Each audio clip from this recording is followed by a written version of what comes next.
Speaking during an interdenominational peace press gathering at Blue Post in Murang'a attended by several opposition leaders, Kalonzo declared that Kenya would stage major protests on 6th June as they commemorate Gen Z protesters who lost their lives during last year's anti-government demonstrations. The former vice president criticized proposed finance bill, terming it punitive and insensitive to struggling families already grappling with high fuel prices, taxation and rising cost of living. Mwezi unaokuja tutakuwa tukikumbuka wale vijana wetu zaidi ya 100 ambao wameuawa na serikali hii dhalimu. Tarehe 25 Juni, leo ni tarehe 23 Mei. Baada ya mwezi mmoja tutakuwa tukikumbuka vile watoto waliuawa kwa sababu ya kusema wanataka nchi ambayo inatawaliwa kiwazi. Hawataki nchi ambayo ushuru wake umekuwa mkubwa kiwango kwamba wawekezaji hawezi kuleta mali yao na kuwekeza katika uchumi wa nchi yetu ya Kenya. Wakasema hataki serikali ambayo inaongozwa na wezi na kateli ambayo mambo yao ni kuangaisha wananchi. Wakauawa. Kwa hivyo mwezi mmoja unaokuja tutawakumbuka vijana. Na pia tukikumbuka vijana, tujue hali ya maisha inazidi kuwa ngumu. Ni kweli si kweli? Tunapozungumza nasikia bunge inaanza kikao Jumanne. Leo ni Jumatatu. Leo ni Jumamosi. Jumanne ijayo hawa bunge ambao wengine mtawaona hapa wanarudi kwa bunge. Wamekuwa wakifanya aina fulani ya public participation on the finance bill ya 2026-2027 ambayo hii finance bill ikipitishwa ndio sasa itagharimia uchaguzi ujao, bajeti hiyo. Na kwa hivyo tayari sisi kama United Alternative Government tumeangalia na tukaona makadirio mengine hapo ya kuumiza zaidi wananchi. Profile jamii ya wale ambao walipigania uhuru. We will not allow you to do so. We will not allow you, whoever you are, a misguided cabinet minister, uanze kuprofile a community na kutumia the word profiling in a negative sense. Na huku tunajua wakati Uhuru Kenyatta alikuwa president, kabla atoke kwa mamlaka, bei ya mafuta iwahi kufika shilingi 200. Kwa hivyo ya nini kusema ati matatu hakulala wakati huo hakugoma? You want again to profile the Mount Kenya community which has been expanding in leaps and bounds. We will not allow you, Mr. William Ruto, to profile any community in this country. We will not allow you. 2007 was bloody. It can never happen again as long as God gives us breath. We will never allow damu ya wananchi imwagike kiolelaolela, na ndio sababu tunasema we will deal with you. Justin Bidan Muturi, DP leader party, criticized the former Mombasa Senator Hassan Omar for allegedly speaking disrespectfully to the former presidents Mwai Kibaki and Uhuru Kenyatta. Muturi insisted that retired leaders deserve respect for their contribution to the country. Kwa sababu nimemwona kijana mdogo tu, huyo kijana juzi alikuwa commissioner wa Kenya National Commission on Human Rights, anaitwa Hassan Omar. Anasema sijui Jomo Kenyatta, sijui Mwai Kibaki, sijui Uhuru Kenyatta. Ili hali mkubwa wake William Ruto kwa mdomo wake mwenyewe alipokuwa akiomba kura alisema amejifundisha kutoka the very best, na akasema the very best ambaye alijua ni marehemu Mheshimiwa Mwai Kibaki. Huyu kijana mali atakuwa muda gani? Siku chache tu amesahau. Mkubwa wake alisema alijifunza kutoka kwa Mwai Kibaki.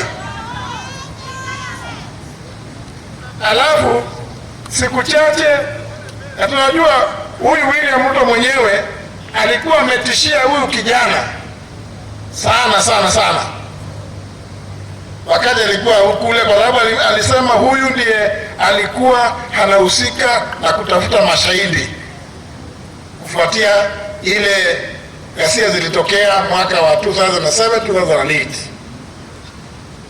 Kwa hivyo tunakemea zaidi, na nililetea William Ruto hii kampuni ya kutoka Saudi Arabia wanaitwa Saudi Aramco, walikuwa wanataka wafanye biashara na kampuni ya serikali ya Kenya ambayo tunaita National Oil Corporation NOC.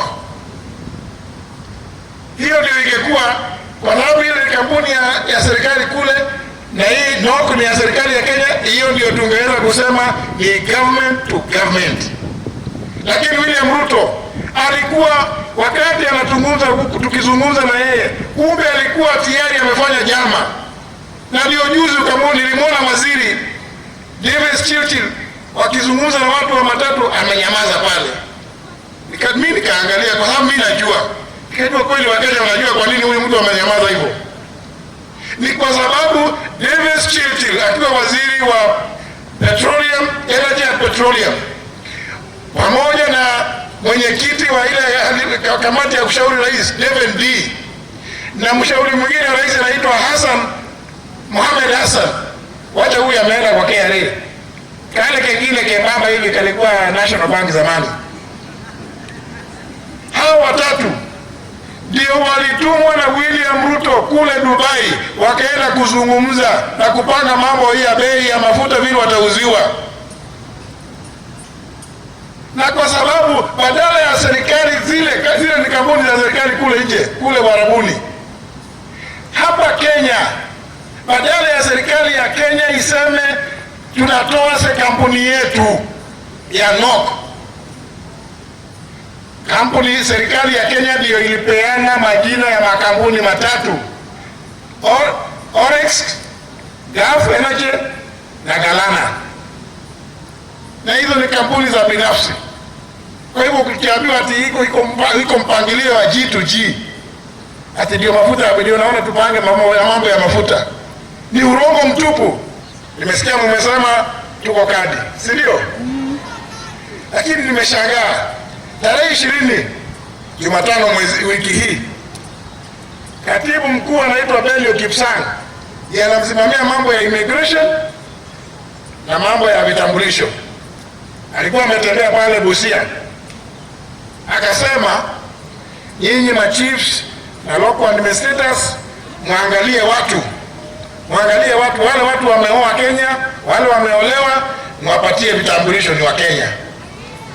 Sasa hizi wenyeji local citizens of Busia are complaining Ugandans are getting IDs faster than Kenyans.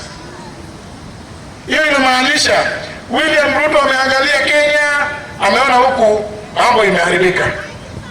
Sasa anatafuta Waganda pale.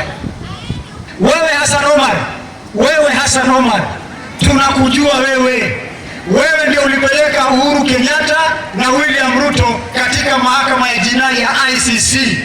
Leo unapigishwa kitabu kama mbuzi, unajifanya rafiki ya Ruto, unadhani unajua Ruto kutushinda.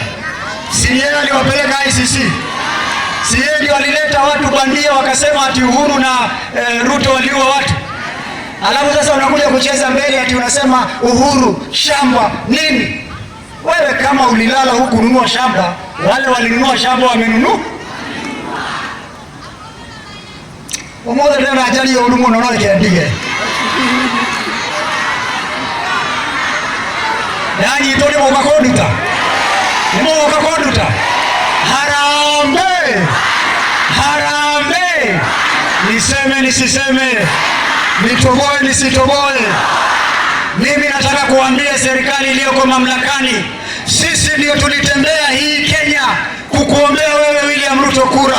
Tulitembea kila kona katika hii Kenya kukuombea, lakini leo mumeanguka, mumefeli, munaua watoto, munamaliza watu wote. Wakati wa nyinyi kwenda umefika, na sio tafadhali. Hatutawaogopa tena. hatutauziwa uoga. Kila siku munaendesha hii Kenya kama mali yenu. Mimi nataka kuambia vijana wote wa Kenya wote, mahala popote mlipo, mujitayarishe sasa. Ile finance bill tuliteleza kwa sababu tuliamini hiyo Biblia. Watu walikuja na Biblia wakatukoroga akili, wakasema ni ado wa gai tutie na oru gai mbele, kumbe hakuna gai hapo. Safari hii 2027 Biblia itapewa wachungaji, sisi wanaume tutamenyana kwa kiwanja. Mumesema nitoboe, nitoboe nisitoboe? 2027 Biblia ikae na mapasta, Qurani ikae na mashehe, sisi na hawa kora kiwanjani.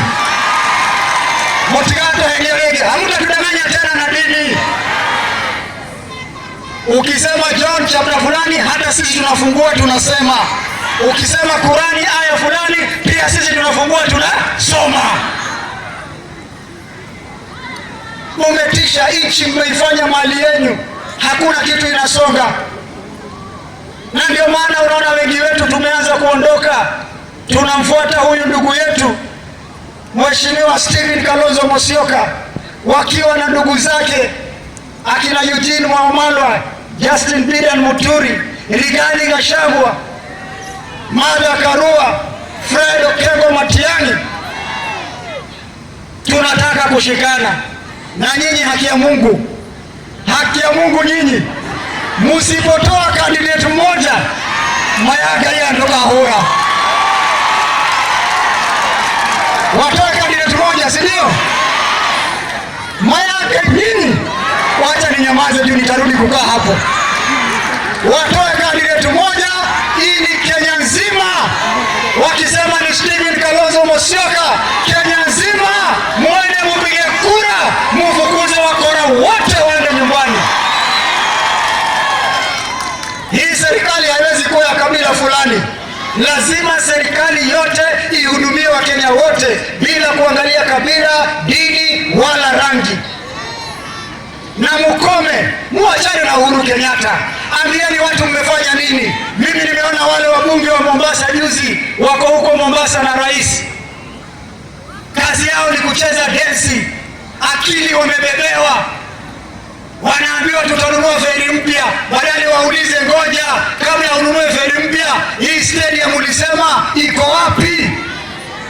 Badala wamwambie rais barabara zetu ni bovu, hakuna miundo misingi, leta wafanyabiashara waekeze huko Mombasa waweze kuweka biashara, mafactory, vijana wetu wapate kazi. Badala ya kumwambia rais dawa za kulevya zimeua watoto wetu, kazi yenu ati ni kuweka wimbo na kuanza wanaume kama mabinti kutingiza kiuno kwenye jukwaa. Simuliona TV, wanaume wakubwa badala waongee kuhusu bei ya mafuta, wamwambie rais Wakenya wanakufa, fanya kile uwezalo uweze kupunguza hii bei, wanamwekea wimbo ya sijui watati. Nyinyi ndio mtatii 2027. Kalonzo hoye! Kalonzo hoye! Apige nyundo asipige, apige nyundo asipige, amalize wafisadi asimalize. Mumesema Kalonzo tosha, mumesema Muturi tosha, mumesema Rigiji tosha, mumesema Matiang'i tosha. Na je, huyu handsome boy? Asanteni sana. Ningeongea sana lakini kwa sababu ya muda, mimi nataka kuwaambia murudi nyumbani mashinani. Wale ambao hawajakata kura, muhakikishe wamekata kura. Ya mwisho niseme, nina timu taiba kura. Mayaga nyinyi mujaribu kuiba kura. Sisi tutatumia njia ya pili. There is no power like people's power. Wacha ile agency ya 25. Jaribu kuiba haki ya Wakenya. Sisi na wewe sako kwa bako mpaka tukomboe hii Kenya. Harambee! Mungu awabariki. Reporting for Thika TV, Wanjiru Florence.